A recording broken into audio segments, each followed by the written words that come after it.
বর্তমান কি সমাজ চলছে? বর্তমান কোন যুগ চলছে? কলিযুগ। কলিযুগের আয়ু কত? 4,32,000 বৎসর। হয়েছে কত? 5,125 বৎসর রানিং চলছে। আর কয়েক মাস পর 26-এ পা দিবেন। অতএব বেশি আগের কথা নয়। সেই পরীক্ষিত মহারাজ মৃগয়া করতে গিয়ে তিনি তৃষ্ণার্ত অবস্থায় জল অন্বেষণ করতে গিয়ে শ্রমিক মুনির আশ্রমে প্রবেশ করলেন। তৃষ্ণার্ত, এবং তিনি এটা একটা ভগবত ইচ্ছায় কর্মের ফল। এক এক সময় কোন মহান ব্যক্তিত্ব তিনি একটা ক্রোধান্বিত হয়ে গেলেন জল না পেয়ে। কারণ শ্রমিক মুনি সেই অবস্থায় তিনি ধ্যানমগ্ন ছিলেন। ধ্যান অবস্থায় থাকার জন্য রাজা যে তার আশ্রমে এসেছেন এবং তৃষ্ণার্ত, তাকে যে জল দিতে হবে, তো তিনি ধ্যানের মধ্যে থাকলে কি তিনি তিনি তো অপ্রাকৃত জগতে আছেন।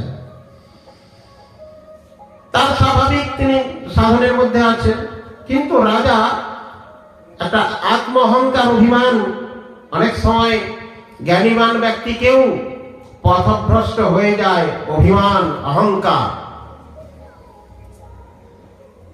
আমাদেরকেও অনেক সময় একটু কারো কোনো যদি যোগ্যতা থাকে, তার সেই যোগ্যতার চেয়ে অনেক বেশি অহংকার এসে যায়, হয় কি না বলুন? ধরাকে সরা জ্ঞান করে। তিনি রাজা মনে মনে ক্রোধান্বিত হলেন যে আমি এই রাজ্যের রাজা, আমি সাক্ষাৎ তার আশ্রমে এসেছি, আমার চেয়ে তার ধ্যান বড়। একটু জল আমাকে, আমি তৃষ্ণার্ত, আমি কতক্ষণ থেকে জলের অন্বেষণ করতে করতে এসেছি, জল প্রদান করেনি। তো মতি ব্রহ্মের মতো একটি কার্য তিনি করলেন কি না, তৎক্ষণাৎ আশ্রমের সন্নিকটে একটি তক্ষক মৃত সর্প, তক্ষক নামক, তক্ষক প্রজাতির সাপ আর কি যাকে বলে, সাপের তো বিভিন্ন নাম আছে। মৃত তক্ষক সাপ পড়ে আছে দেখে তিনার যে মৃগা করতে গিয়েছিলেন সঙ্গে কি ছিলেন, ধনুক। সেই ধনুকের ডগা দিয়ে ওই মৃত সর্প নিয়ে শ্রমিক মুনির গলায় জড়িয়ে দিলেন, দিয়ে তিনি সেইখান থেকে চলে গেলেন।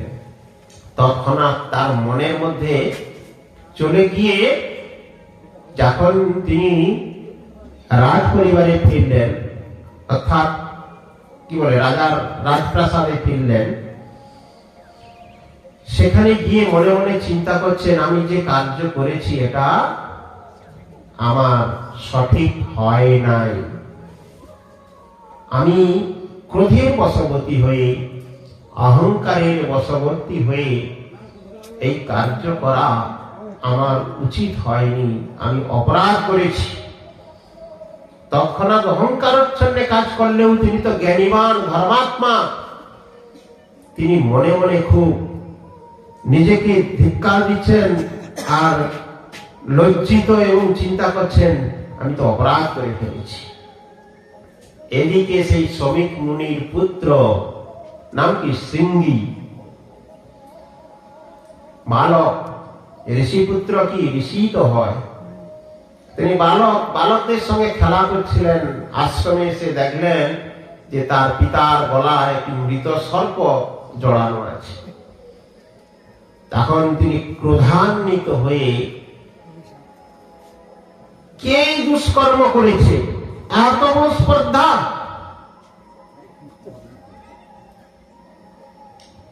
আমার পিতা একজন মহর্ষি, একজন ঋষি, তার গলায় একটি মৃত সর্প দিয়ে অপবিত্র করার চেষ্টা করেছে, এত ধৃষ্টতা।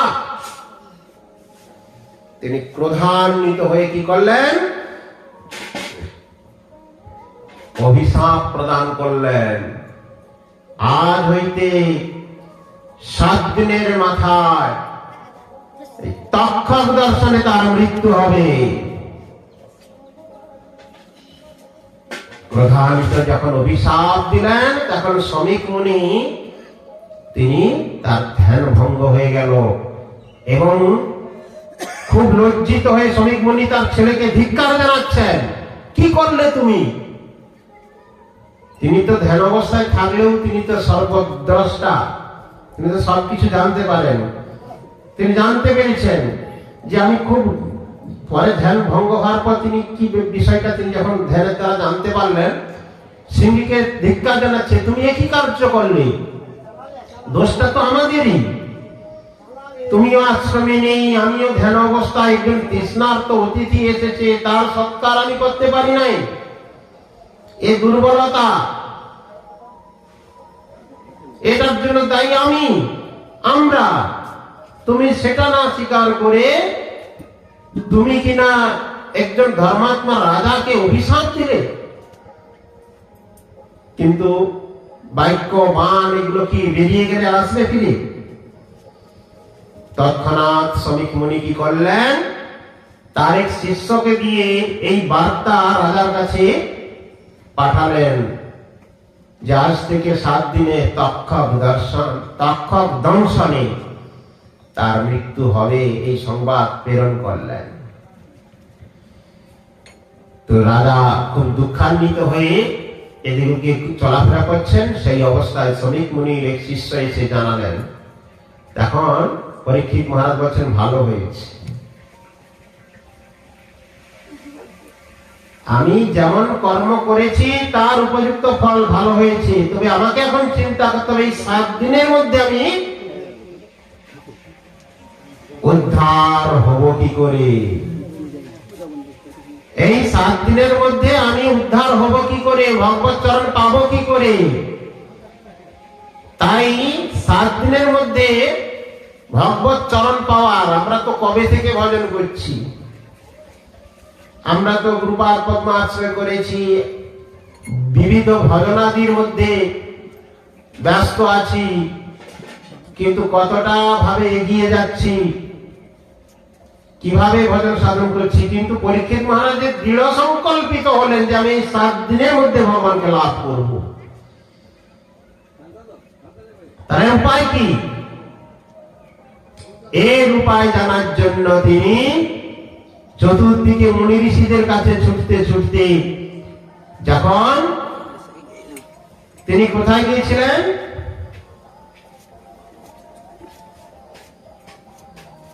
সুখদেব গোস্বামী পাদের কাছে, সেখানে গিয়ে দেখলেন 60,000 ঋষি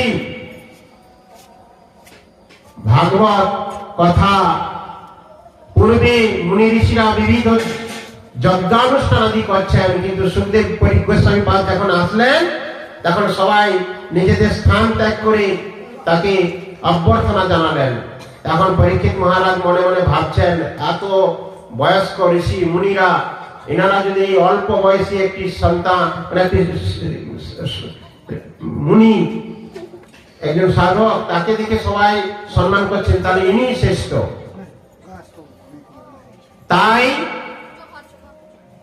সুখদেব গোস্বামী পাদের কাছে গেলেন এবং ভাগবত কথা 7 দিন তিনি শ্রবণ করেছিলেন। 7 দিন পর তিনি বৈকুণ্ঠ লোকে গমন করলেন। নিতাই গৌর প্রেমানন্দে। সেই সুখদেব গোস্বামী পাদ, পরীক্ষিত মহারাজ সুখদেব গোস্বামী পাদের কাছে যে ভাগবত শ্রবণ করেছিলেন সেটা হচ্ছে 2য় অধিবেশন, আর 3য় অধিবেশন হয়েছিল নৈমিষ আর অনিমেষের ক্ষেত্রে।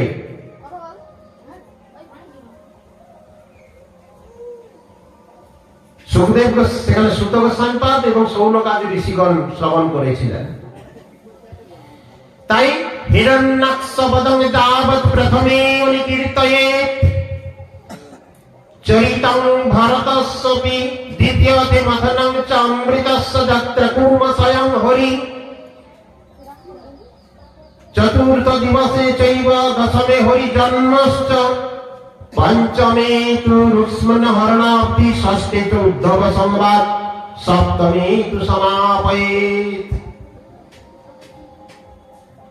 এই যে 7 দিন ভাগবত কথা শ্রবণ হয়েছিল, তার প্রথম দিন পর্যন্ত কি শ্রবণ হয়েছিল? হিরণ্যাক্ষ বধ। দ্বিতীয় দিন পর্যন্ত ভরত চরিত। 7 দিন ভাগবত, যদিও আমাদের এইসব এলাকায় সেরকম হয় না, যদিও হয় 7 দিন 7 অধ্যায়ও পাঠ হয় না। পাঠ হরিকথা দুটো এক নয়। পাঠ মানে গ্রন্থের দ্বারা শ্লোক উচ্চারিত হয়ে, এবং সে আমরা তো বুঝার ক্ষমতা নেই। একটা ভাগবতে একটি শ্লোকে একটি শব্দের ব্যাখ্যা আমরা করতে পারি না। সাগর তুল্য সিদ্ধান্ত। দ্বিতীয় দিন ভরত চরিত। তৃতীয় দিন পর্যন্ত কি হয়েছিল? সমুদ্র মন্থন। চতুর্থ দিন দশমে হরি জন্মশ্চ, অর্থাৎ ভগবানের আবির্ভাব দশম স্কন্ধে। পঞ্চমে তো রুক্মিণী হরণাব্দি। রুক্মিণী হরণ পর্যন্ত পঞ্চম দিন। ষষ্ঠে উদ্ধব সংবাদম, উদ্ধব সংবাদ। সপ্তম দিনে সমাপয়। 7 দিনে সমাপ্ত হয়েছিল এই সেই ভাগবত।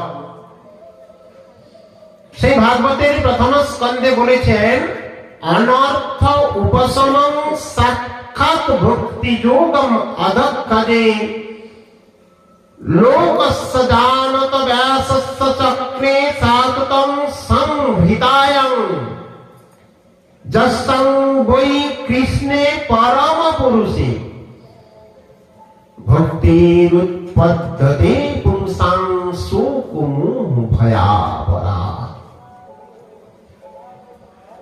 ভাগবত শ্রবণ করলে কি হবে? ঘুম এসে যাচ্ছে। ভাগবত শ্রবণ করলে কি হবে? আমি সেই প্রসঙ্গক্রমে এসে যাচ্ছি। অনর্থ উপশমন। আমাদের মধ্যে যে অনর্থগুলো রয়েছে, যে কুবিদ্যাদি রয়েছে, সেগুলো আস্তে আস্তে দূরীভূত হবে। একাগ্র চিত্তে যদি হরি কীর্তন শ্রবণ করি, ভাগবত কথা শ্রবণ করি, তাহলে আমাদের কাছ থেকে অনর্থগুলো আস্তে আস্তে বেরিয়ে যাবে। আর শ্রবণের যদি ইচ্ছা না হয়, বলে প্রথম তো অনেক শ্রদ্ধা থাকে, কিছুদিন সাধুদের পিছনে ছুটতে ছুটতে আমরা এমন সাধু হয়ে যাই, আর কথায় রুচি আসে না, আর আমি তো বড় সাধু হয়ে যাই। আমাদের এই মনোবৃত্তি কেন আসে? বুঝিতে হইবে অপরাধ। মশা মাছি ছাড় পোকা এরাও সাধু সঙ্গ করে। সাধু সঙ্গ সর্বশাস্ত্রে কয়, লবমাত্র সাধু সঙ্গে সর্বসিদ্ধি হয়। আদৌ শ্রদ্ধা তৎ সাধু সঙ্গ। আগে শ্রদ্ধা, তারপরে সাধু সঙ্গ। সেই শ্রদ্ধা আস্তে আস্তে দৃঢ়তে পরিণত হয়। লৌকিক শ্রদ্ধা। শ্রদ্ধা কথার অর্থ জানেন? শ্রদ্ধা মানে কি? শ্রদ্ধা শব্দে বিশ্বাস কহে শুধু নিশ্চয়। কৃষ্ণ ভক্তি কইলে সর্বকর্ম কৃত হয়। কি সুন্দর ভাবে মহানগণ ব্যাখ্যা করেছেন। শ্রদ্ধা মানে বিশ্বাস, দৃঢ় বিশ্বাস। ভগবানের প্রতি যদি আমার বিশ্বাস না থাকে, তার প্রতি যদি আমার ভরসা না থাকে, বিশ্বাস ভরসা যদি না থাকে তার শরণ গ্রহণ করে লাভ কি? তার শরণে গিয়ে লাভ কি? তিনি আমার রক্ষাকর্তা, তিনি আমার পালন কর্তা, তিনি আমার ভরণ কর্তা, তিনি তাই বলেছেন তমেব পিতা চ মাতা তমেবা তমেব বন্ধুশ্চ সখা তমেবা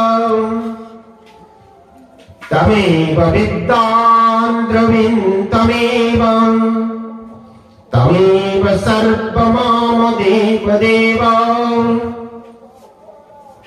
এত শ্রবণ করছি, এত আলোচনা করছি, বিশ্বাস দৃঢ় বিশ্বাস হয়ে যতক্ষণ অবধি শাস্ত্রীয় শ্রদ্ধায় পরিণত না হচ্ছে ততক্ষণ ভগবানকে পাওয়ার কোন রাস্তা নেই। কোটি জন্ম করে যদি সাধন ভজন তথা বিনা পায় ব্রজেন্দ্র নন্দন। কত জন্ম কেটে যাবে, কত যুগ চলে যাবে, কিন্তু ভগবত প্রাপ্তি হবে না। সাবধান, তাই বলছেন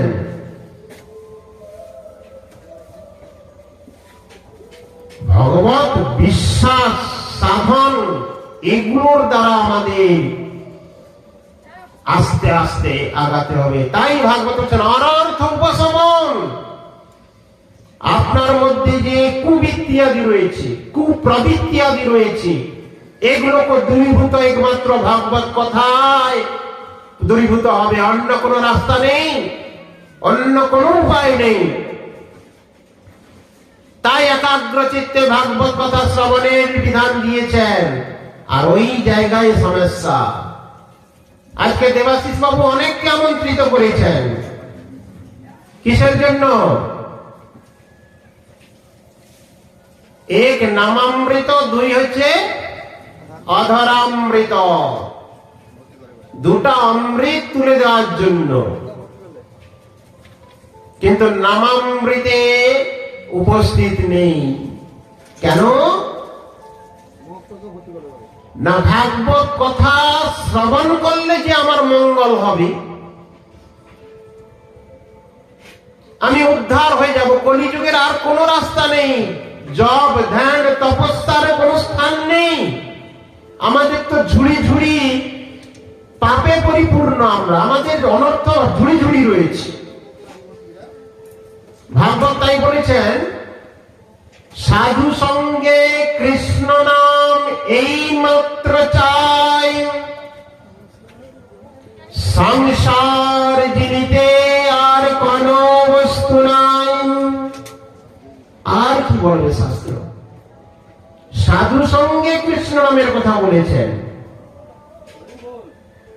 কেন বলেছেন সাধুদের দ্বারা কৃষ্ণ নাম?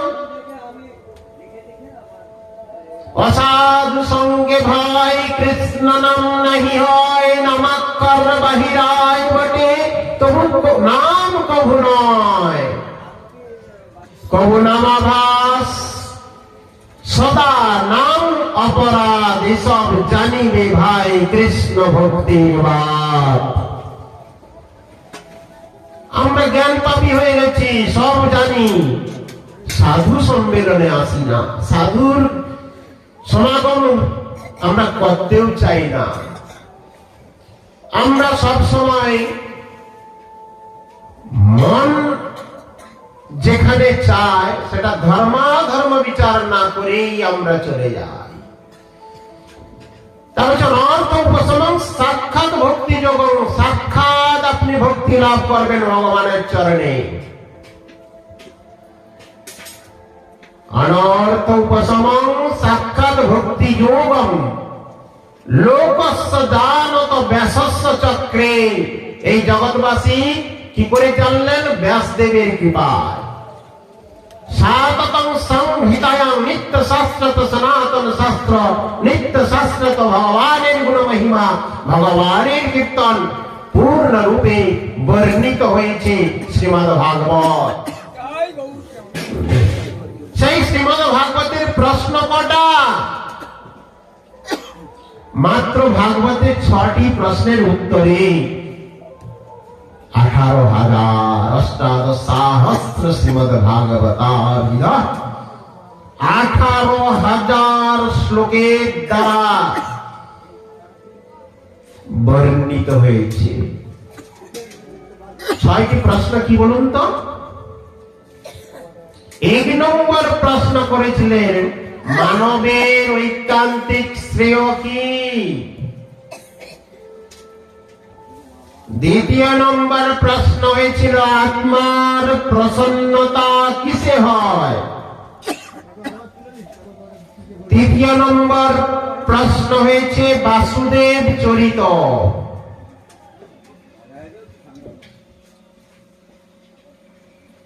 তারপর কি বলছেন অবতার কথা কি? 4র্থ। 5মে যশোবা লীলা কথা কি? 6ষ্ঠ নম্বর প্রশ্ন ছিল ভগবান অন্তর্ধান হলে ধর্ম কার স্মরণে থাকবে?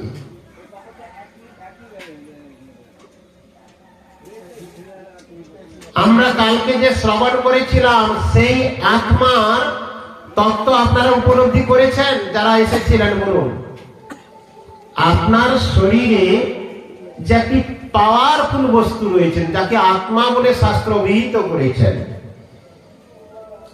সেই আত্মতত্ত্ব যতক্ষণ না আপনারা উপলব্ধি করছেন ততক্ষণ ভজন রাজ্য কিংবা উদ্ধারের পথ পাবেন না। আত্মতত্ত্ব কি?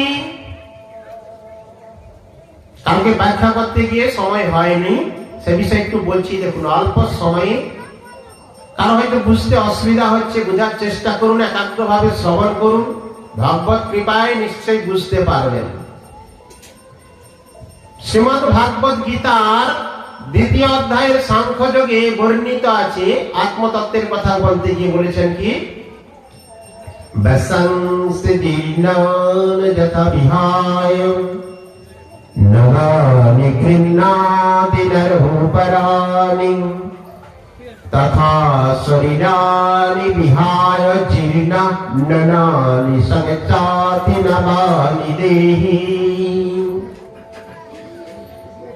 বাসাংসি জীর্ণান, আমরা যে পরিধান বস্ত্র আদি করেছি, অর্থাৎ আমাদের দেহে যে পোশাক পরেছি, সেই পোশাকটা জীর্ণ হলে অর্থাৎ ব্যবহার অযোগ্য হলে আমরা কি করি? তাকে ত্যাগ করি, করি কিনা? কেউ মলিন বসন বা ছিঁড়া বস্ত্র আদি ব্যবহার